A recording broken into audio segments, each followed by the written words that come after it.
இது ஃபர்ஸ்ட் மலேசியாவின் செய்திகள் உங்களுக்காக.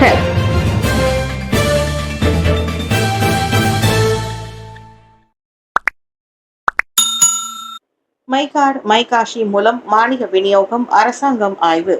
மானியங்களை மேலும் ஆக்ககரமாக வழங்க புதிய முறையை அரசாங்கம் ஆய்வு செய்து வருவதாக தொடர்புத்துறை அமைச்சர் டாக்டர் ஃபாமி ஃபட்சில் தெரிவித்துள்ளார்.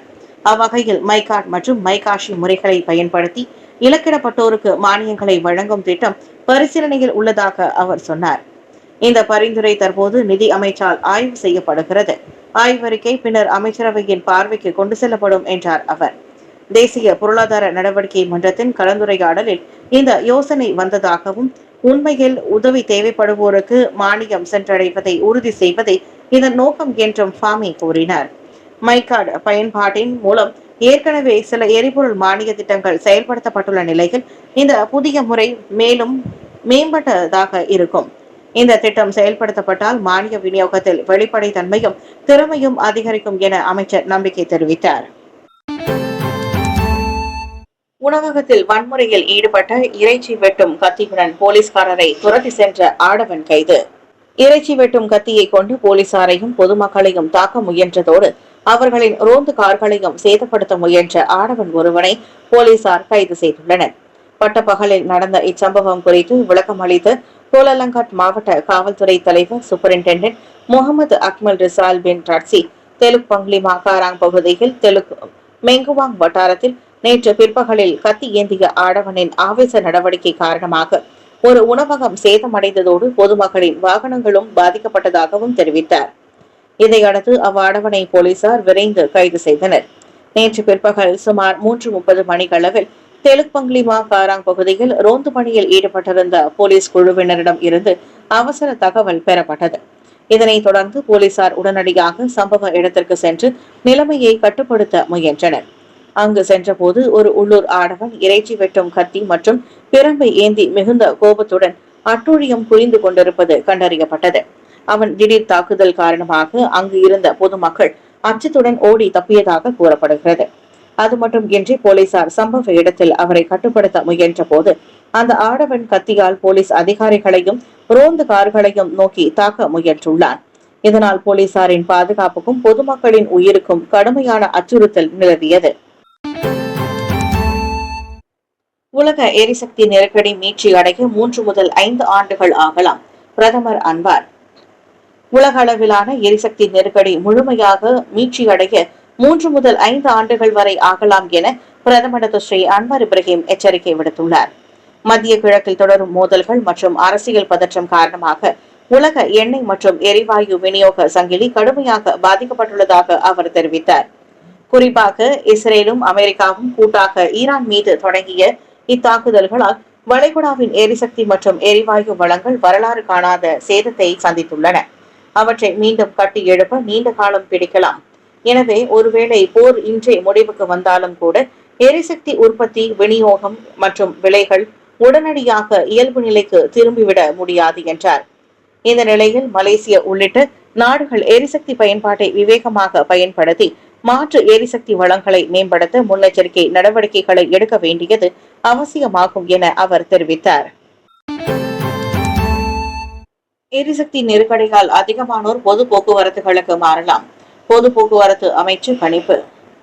உலக அளவில் நீடிக்கும் நிச்சயமற்ற சூழல் மற்றும் எரிசக்தி நெருக்கடி காரணமாக மலேசியர்கள் பொது போக்குவரத்து மற்றும் மின்சார வாகன பயன்பாட்டுக்கு அதிக அளவில் மாறக்கூடும்.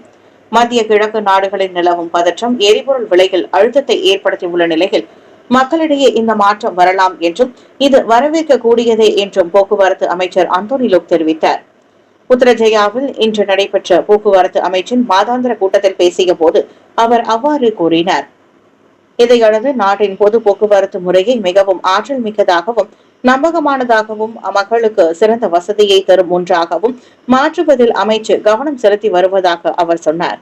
நீண்ட காலத்திற்கு புதைப்படிவ எரிபொருட்களை சார்ந்திருப்பதை குறைப்பதற்கும் நிலைத்தன்மை மிக்க போக்குவரத்து மாற்றத்தை ஆதரிப்பதற்கும் இந்த முக்கிய முயற்சியானது என்றார்.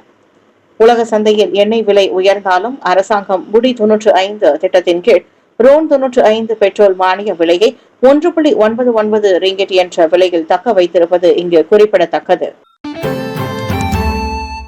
சுபாங்ஜயா அடுக்குமாடி குடியிருப்பில் 41 பூனைகள் இறந்து கிடந்தன. 36 பூனைகள் மெலிந்த நிலையில் கண்டுபிடிப்பு. சுபாங்ஜயாவில் உள்ள அடுக்குமாடி குடியிருப்பில் வீட்டில் 41 பூனைகள் இறந்து கிடந்த நிலையில் கண்டெடுக்கப்பட்டது அப்பகுதியில் பெரும் அதிர்ச்சியை ஏற்படுத்தியுள்ளது.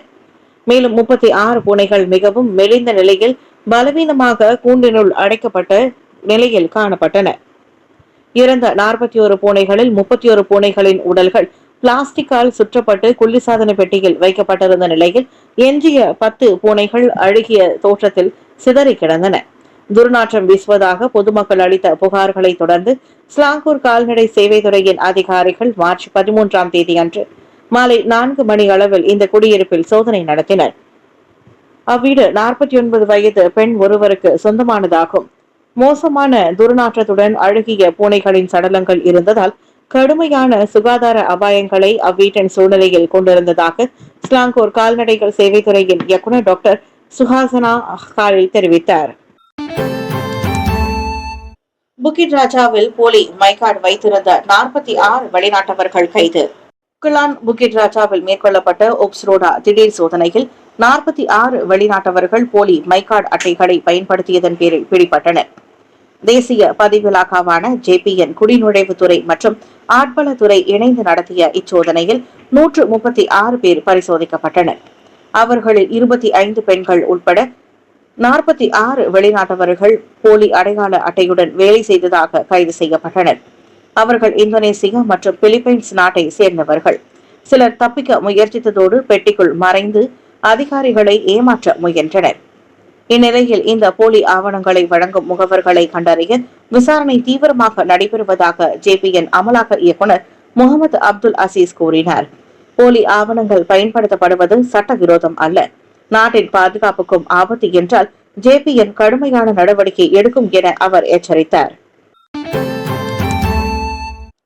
கிளந்தானில் அழுகை போட்டி வெறும் பொழுதுபோக்கே, துணை மந்திரி பெசார் விளக்கம். கிளந்தானில் அண்மையில் வைரலான அழுகை போட்டி இணையதளங்களில் பெரும் விவாதத்தை ஏற்படுத்தியுள்ளது.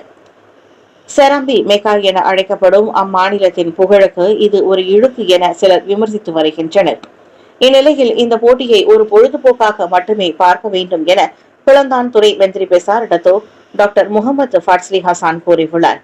சட்டத்திட்டங்களுக்கும் மத கோட்பாடுகளுக்கும் உட்பட்டிருக்கும் வரை இதுபோன்ற நடவடிக்கைகளுக்கு தடையில்லை என்றார் அவர். ஒரு போட்டி பங்கேற்பாளர்களுக்கு தீங்கு விளைக்காத வரையில் இஸ்லாமிய சட்டப்படி அதில் தவறில்லை என்ற கிளந்தான் முஃப்தியின் கருத்தை அவர் ஆமோதித்தார். இருப்பினும் இத்தகைய போட்டிகள் எல்லை மீறி செல்லக்கூடாது என்றும் தனிநபர் மற்றும் மாநிலத்தின் நற்பெயருக்கு களங்கம் விளைவிக்கும் வகையில் அமையக்கூடாது என்றும் துணை மந்திரி பெசார் எச்சரித்தார். கிளந்தான் மக்களின் தனித்துவமான படைப்பாற்றல் கண்ணியமான முறையில் வெளிப்படுத்தப்பட வேண்டும் என்றும் அவர் கேட்டுக் கொண்டார். தற்காலிக போர் நிறுத்த ஒப்பந்த மீறல், மத்திய கிழக்கில் மீண்டும் பதற்றம். ஒரே நாளில் தற்காலிக போர் நிறுத்த ஒப்பந்தம் மீறப்பட்டு புதிய தாக்குதல் நடத்தப்பட்டிருப்பதால் மத்திய கிழக்கில் மீண்டும் பதற்றம் அதிகரித்துள்ளது. இஸ்ரேல் லெபனானில் நடத்திய வான் தாக்குதல்கள் போர் நிறுத்த ஒப்பந்தத்தை மீறுவதாக ஈரான் குற்றம் சாட்டியுள்ளது. இஸ்ரேலின் இந்நடவடிக்கையால் உலகின் முக்கிய எண்ணெய் போக்குவரத்து பாதையான ஹார்முஸ் நீரிணையை மீண்டும் ஈரான் மூடியுள்ளது. இதனால் அமைதி ஒப்பந்தத்திலிருந்து தாங்கள் விலக வாய்ப்பிருப்பதாக ஈரானிய வெளியுறவு அமைச்சர் அப்பாஸ் அராக்சி எச்சரித்துள்ளார். அமெரிக்கா மற்றும் ஈரான் இடையிலான பதற்றத்தை குறைக்க பாகிஸ்தான் மத்தியஸ்தம் செய்து வைத்து இந்த போர் நிறுத்த ஒப்பந்தம் ஏற்பட்டுள்ளது. ஆனால் உண்மை நிலவரத்தை பார்த்தால் நிலைமை இன்னும் நிலைத்தன்மையின்றி இருப்பது அப்பட்டமாக தெரிகிறது. லெபனானில் ஹெஸ்புல்லா தரப்பு இந்த ஒப்பந்தத்தின் மீது ஒரு பகுதியாக தற்காலிகமாக தாக்குதல்களை நிறுத்தியுள்ள நிலையில் அதன் மீதான இஸ்ரேலின் தாக்குதல்கள் தொடர்கின்றன. கேட்டால் லெபனானில் மேற்கொள்ளப்படும் தனது ராணுவ நடவடிக்கைகள் இந்த ஈரான் அமெரிக்க ஒப்பந்தத்தில் அடங்கவில்லை என்று இஸ்ரேல் நியாயம் கற்பிக்கிறது. ஈரானுக்கு ஆயுதம் வழங்கும் நாடுகளுக்கு 50% வரி, ட்ரம்ப் கடும் எச்சரிக்கை. ஈரானுடன் போர் நிறுத்த ஒப்பந்தம் அறிவிக்கப்பட்ட மறுநாளே அமெரிக்க அதிபர் டொனால்டு ட்ரம்ப் தனது வழக்கமான ஆயுதமான இறக்குமதி வரியை கையில் எடுத்துள்ளார். ஈரானுக்கு ராணுவ ஆயுதங்களை வழங்கும் எந்தவொரு நாடும் இனி 50 விழுக்காடு வரி விதிப்பை எதிர்கொள்ள நேரிடும் என ட்ரம்ப் எச்சரித்துள்ளார். இதில் எந்த விலக்கும் அளிக்கப்பட மாட்டாது என அவர் தனது சமூக வலைதளமான ட்ரூத் சோஷியல் பக்கத்தில் பதிவிட்டுள்ளார். குறிப்பாக சீனா மற்றும் ரஷ்யாவை குறிவைத்து இந்த மிரட்டல் விடுக்கப்பட்டுள்ளதாக கருதப்படுகிறது. இவ்விரு வல்லரசுகளும் ஈரானின் நட்பு நாடுகள் என்பதால் அவற்றுக்கு ட்ரம்ப் நெருக்குதல் அளிக்க விரும்புவதையே இது காட்டுகிறது. சீன அதிபர் ஜி ஜின்பிங்கை சந்திக்க ட்ரம்ப் திட்டமிட்டுள்ள நிலையில் இந்த அறிவிப்பு இரு நாடுகளுக்கும் இடையிலான வர்த்தக உறவில் பெரும் பதற்றத்தை உருவாக்கியுள்ளது. ஈரான் மீதான ராணுவ அழுத்தத்தை அதிகரிக்க அமெரிக்கா பொருளாதார ரீதியிலான இந்த யுக்தியை கையாளுவதாக அரசியல் வல்லுநர்கள் கருதுகின்றனர். இருப்பினும் டிரம்பின் வரி விதிப்பு அதிகாரத்தை அமெரிக்க உச்சநீதிமன்றம் அண்மையில் கட்டுப்படுத்தி இருப்பது இதில் சிக்கலை ஏற்படுத்தியுள்ளது. அதாவது இனி எந்த புதிய வரியையும் அவர் தன்னிச்சையாக அறிவிக்க முடியாது என்பதே. இந்நிலையில் அமெரிக்காவின் இந்த அதிரடி மிரட்டலுக்கு உலக நாடுகளின் எதிர்வினை என்னவாக இருக்கும் என்பதை பொறுத்திருந்துதான் பார்க்க வேண்டும். மடானி மார்ட் சிறு விற்பனையாளர்களை புறக்கணிக்காது அரசு. மடானி மார்ட் பல்பொருள் விற்பனை மைய திட்டம் சிறு விற்பனையாளர்களை புறக்கணிக்காது என்று அரசாங்கம் உறுதியளித்துள்ளது. இத்திட்டம் போட்டியாக அல்லாமல் உள்ளூர் கடைகளுக்கு ஆதரவாக செயல்படும் என உள்நாட்டு வாணிபம் மற்றும் வாழ்க்கை செலவின அமைச்சான KPDN கூறியது. மடானி மார்ட் கடைகள் அரசாங்கத்தால் நேரடியாக நடத்தப்படுவதில்லை. மாறாக தனியார் தொழில் முனைவோருக்கு உரிமம் வழங்கப்படும் முறை இதில் பயன்படுத்தப்படுகிறது. எனவே இந்த அணுகுமுறை மூலம் சிறு வணிகர்கள் தங்கள் கடைகளை மேம்படுத்திக் கொள்ளவும் மலிவான விலையில் பொருட்களை பெறவும் வாய்ப்பு கிடைக்கும் என துணை அமைச்சர் டாக்டர் ஃபுசியா சாலே தெளிவுபடுத்தினார். இத்திட்டம் உயர்ந்து வரும் வாழ்க்கை செலவினங்களை சமாளிக்க அத்தியாவசிய பொருட்களை குறைந்த விலையில் வழங்கும் நோக்கத்துடன் அறிமுகப்படுத்தப்பட்டுள்ளது. நடப்பில் உள்ள சிறு விற்பனையாளர்களும் இந்த திட்டத்தில் இணைந்து பயன்பெறலாம் என்றார் அவர். கடந்த வாரம் பிரதமர் தொடக்கி வைத்த இந்த மடானி மார்ட் கடைகள் நாடு முழுவதும் விரிவுபடுத்தப்பட்டு ஈராண்டுகளில் 600க்கும் மேற்பட்ட கிளைகளை கொண்டிருக்க இலக்கு வைக்கப்பட்டுள்ளது. ஈப்போவில் 21,415 ரிங்கிட் மதிப்பிலான போலி கைபேசி உபரி பாகங்கள் பறிமுதல். ஈப்போவில் போலி பொருட்களின் விற்பனைக்கு எதிராக உள்நாட்டு வாணிபம் மற்றும் வாழ்க்கை செலவின அமைச்சான KPDN அதிரடி நடவடிக்கை மேற்கொண்டதில் 21,415 ரிங்கிட் மதிப்பிலான போலி கைபேசிகள் உபரி பாகங்கள் பறிமுதல் செய்யப்பட்டுள்ளன. வணிக முத்திரை காப்புரிமையை வைத்துள்ள நிறுவனங்கள் கொடுத்த புகாரின் அடிப்படையில் KPDN பேரா கிளை நேற்று இச்சோதனையை மேற்கொண்டது.